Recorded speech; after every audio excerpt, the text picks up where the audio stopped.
यह कहानी एक छोटे से गांव की है जिसका नाम था विनाशपुर। यह गांव पहाड़ों के बीच स्थित था और यहाँ के लोग अंधविश्वास और डर से घिरे रहते थे। गांव में एक पुराना मंदिर था जिसके पास एक भूतिया जंगल फैला हुआ था। इस जंगल के बारे में कहा जाता था कि यहाँ रात को चुड़ैल घूमती है। गांव के लोग अक्सर बताते थे कि जिसने भी उस जंगल में कदम रखा वह कभी वापस नहीं लौटा। ये बात धीरे धीरे एक प्रचलित कहानी बन गई और गांव के बच्चे इसे सुनकर सहम जाते थे। एक दिन गांव में एक युवक मोहन आया। वह एक साहसी और निडर व्यक्ति था। उसने गांव वालों की इन कहानियों को मात्र अंधविश्वास मानकर ठुकरा दिया। मोहन ने फैसला किया कि वह इस चुड़ैल की कहानी की सच्चाई का पता लगाएगा और लोगों को इस अंधविश्वास से मुक्ति दिलाएगा। रात का समय था। मोहन ने एक मशाल और एक चाकू अपने साथ लिया और जंगल की ओर निकल पड़ा। जब वह जंगल के भीतर प्रवेश किया तो उसे अजीबोगरीब आवाजें सुनाई देने लगीं।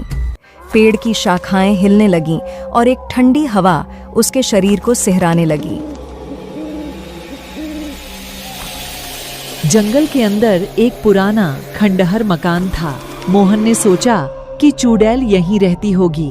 उसने मकान के अंदर प्रवेश किया। मकान के अंदर अंधेरा था और चारों ओर मकड़ी के जाले फैले हुए थे। अचानक उसे किसी के कदमों की आहट सुनाई दी। मोहन ने पीछे मुड़कर देखा तो उसकी आंखें फटी की फटी रह गईं। एक सफेद साड़ी पहने, लंबे खुले बालों वाली और रक्त से भरी आंखों वाली एक महिला उसके सामने खड़ी थी। वह चुड़ैल थी। उसकी भयानक हंसी से पूरा जंगल गूंज उठा। मोहन ने साहस जुटाकर उससे पूछा, तुम कौन हो और इस गांव को क्यों डराती हो? चुड़ैल ने बताया कि वह इस गांव की रहने वाली थी और उसका नाम कुसुम था। कुछ साल पहले उसकी शादी गांव के एक व्यक्ति से हुई थी, लेकिन दहेज के लालच में उसके पति और ससुराल वालों ने उसे मार डाला। उसकी आत्मा को शांति नहीं मिली और वह बदला लेने के लिए इस जंगल में चुड़ैल बनकर रहने लगी। मोहन ने चुड़ैल से वादा किया कि वह उसके हथियारों को सजा दिलाएगा और उसकी आत्मा को मुक्ति दिलाएगा। चुड़ैल ने मोहन की आंखों में सच्चाई देखी और उसे एक मौका दिया।